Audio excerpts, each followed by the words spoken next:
હવેલીમાં ઠાકોરજીની સામગ્રીમાં ધરાવાતો કડકઠોર અને નરમઠોર મેં આ જન્માષ્ટમી પર બનાવ્યો. કડકઠોર બનાવવા માટે કરકરા ઘઉંના લોટમાં સફેદ તલ અને ઘીનું મોણ દઈ જોઈએ એ પ્રમાણે દૂધ ઉમેરી ભાખરી જેવો કડક લોટ બાંધી લેવાનો. હવે ભાખરી જેવો જ મોટો લુવો વાળી પાટલી પર મીડિયમ થિકનેસનું વણી અને જે સાઈઝનો ઠોર બનાવવો હોય ને તેવું વણવાનું. ફોકની મદદથી કટ પાડી લેવાના. ઠાકોરજીની સામગ્રી હંમેશા ઘીમાં જ તળાય છે, તો ગેસની સાવ લો ફ્લેમ પર ગરમ થતા ઘીમાં હળવે હાથે આ ઠોર ઉમેરી ધ્યાન રાખી તળતા 20 મિનિટ થશે ને એટલે આવો ડાર્ક ગોલ્ડન બ્રાઉનનો ઠોર તળાઈ અને ક્રિસ્પી બની જશે.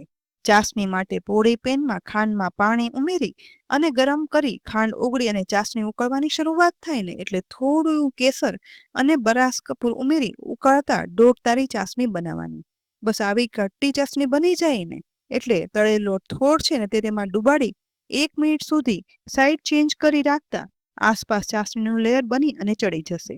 એટલે તેને ઠંડો થવા દેવાનો, જેથી કડક ઠોર બની તૈયાર થશે. નરમ ઠોર માટે મેંદાના લોટમાં સફેદ તલ અને ઘીનું મૂળ મિક્સ કરી દૂધ વડે કડક લોટ બાંધી 5 મિનિટ રેસ્ટ કર્યા પછી તેમાં મોટો લુવો વાળી લઈ અને વણી લેવાનો. એ પછી કડક ઠોરની જેમ જ તેમાં ફોકથી કટ લગાવી જે રીતે ઘીમાં તળ્યો હતો ને તે જ રીતે ધ્યાન રાખી અને તળવાનો.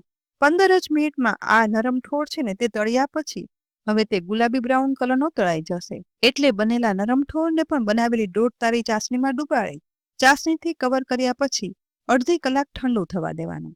અહીં ઠાકોરજીની સામગ્રી માટે કડક ઠોર અને નરમ ઠોર બંને બની અને તૈયાર થઈ ગયા છે.